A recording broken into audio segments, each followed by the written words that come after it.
Assalamualaikum anak-anak, selamat pagi. Bagaimana keadaannya? Semoga tetap sehat selalu. Oke, untuk kegiatan hari ini nanti kita akan belajar mengenai aset tetap berupa sumber daya alam. Tujuan pembelajaran yang harus kalian capai di kegiatan hari ini nanti, yang pertama, kalian harus bisa mendeskripsikan aset tetap berupa sumber daya alam tersebut. Yang kedua, kalian bisa menganalisis harga perolehan dari aset tetap berupa sumber daya alam.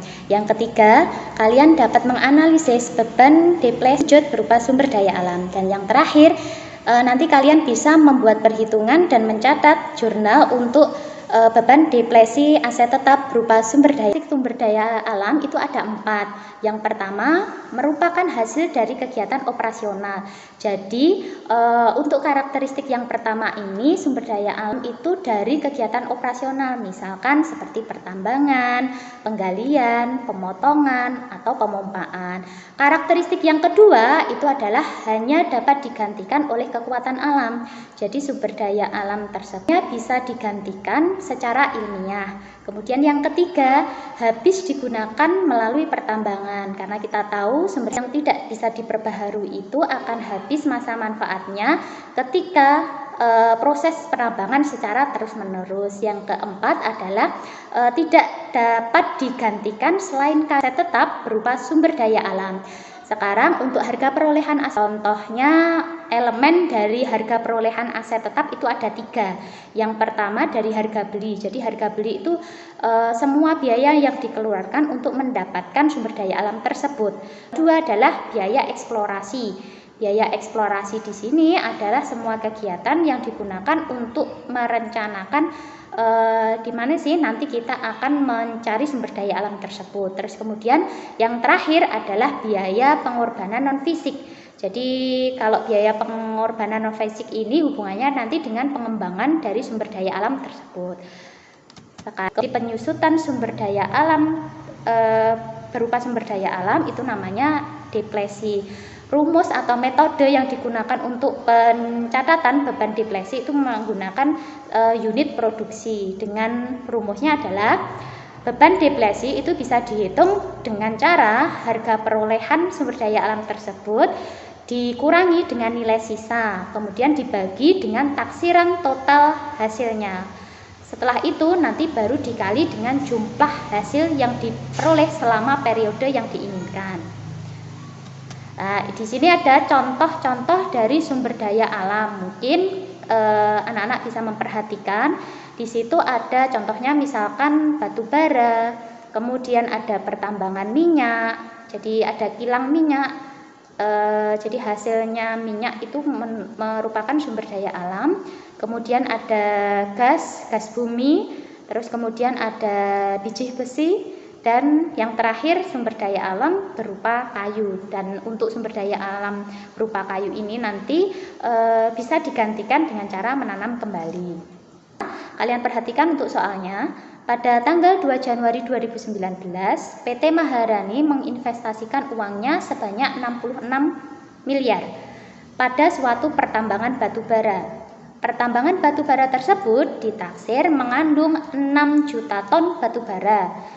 Diketahui hasil tambang pada tahun pertama adalah 2.400.000 ton. Buatlah jurnal beban deflasi pada tahun 2019. Jadi kalau kita perhatikan tersebut, dari soal ini kita harus membuat jurnal deflasi untuk batu bara. Sekarang perhitungannya kalian perhatikan di sini ya. Untuk perhitungannya adalah beban deflasi itu diperoleh dengan cara harga perolehannya kita kurangi dengan nilai sisa. Kemudian dibagi dengan taksiran total hasil dan dikali dengan jumlah hasil yang diperoleh. Jadi kalau kita tahu itu adalah 66 miliar dikurangi nilai sisanya tidak ada di soal. Jadi kita tuliskan 0. Kemudian dibagi 6 juta dan dikalikan 2.400.000. Ketemunya beban deflasi adalah 26 miliar 400 juta. Oke, untuk jurnal pencatatannya deflasi adalah beban deflasi batu bara sebelah debit dan kreditnya adalah akumulasi deflasi batu bara sebelah kredit sebesar 26.400.000.000. Sekarang kalian perhatikan untuk contoh yang kedua. Contoh yang kedua ini tentang pertambangan biji besi. PT Kartika membeli pertambangan biji besi seharga 90 miliar. Pertambangan tersebut diperkirakan mengandung 8.200.000 ton biji besi. Pada tahun pertama, PT Kartika dapat mengambil 1.100.000 ton biji besi. Berapa besarnya deflasi biji besi per tonnya? Jadi yang ditanyakan di sini bukan jurnalnya, tetapi kita harus mencari beban deflasi biji besi per tonnya itu berapa. Sekarang caranya sama, kita harus cari dulu beban deflasi setiap tahunnya. Jadi supaya nanti bisa menghitung dari biji besi per tonnya itu berapa. Cara menghitung beban deflasi untuk per tahunnya itu rumusnya sama. Jadi harga perolehan dikurangi dengan nilai sisa, kemudian dibagi dengan taksiran total hasil, kemudian dikali dengan jumlah hasil yang diperoleh. Sekarang untuk beban deflasinya adalah 90 miliar itu dikurangi dengan nilai sisanya yaitu 0 karena memang di soal tidak disebutkan. Terus dibagi dengan 8.200.000. Kemudian dikali dengan 1.100.000. Nanti ketemunya adalah 12.073.170.736 rupiah. Itu adalah beban deflasi selama 1 tahun. Kemudian kalau caranya kita memperhitungkan deflasi biji besinya per ton, kita tinggal membagi beban deflasi tersebut dengan taksiran total hasil selama periode tersebut. Jadi dari angka 12.170.736 rupiah nanti kita bagi dengan taksiran total hasilnya yaitu sebesar 1.100.000 ton biji besi. Ketemunya adalah biji besi per tonnya dengan beban deflasi yaitu 10.975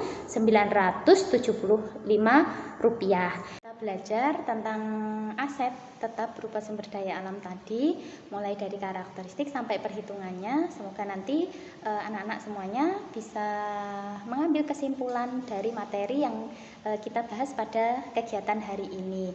Dan tetap sehat, tetap semangat, tetap jaga kesehatan. Wassalamualaikum warahmatullahi wabarakatuh.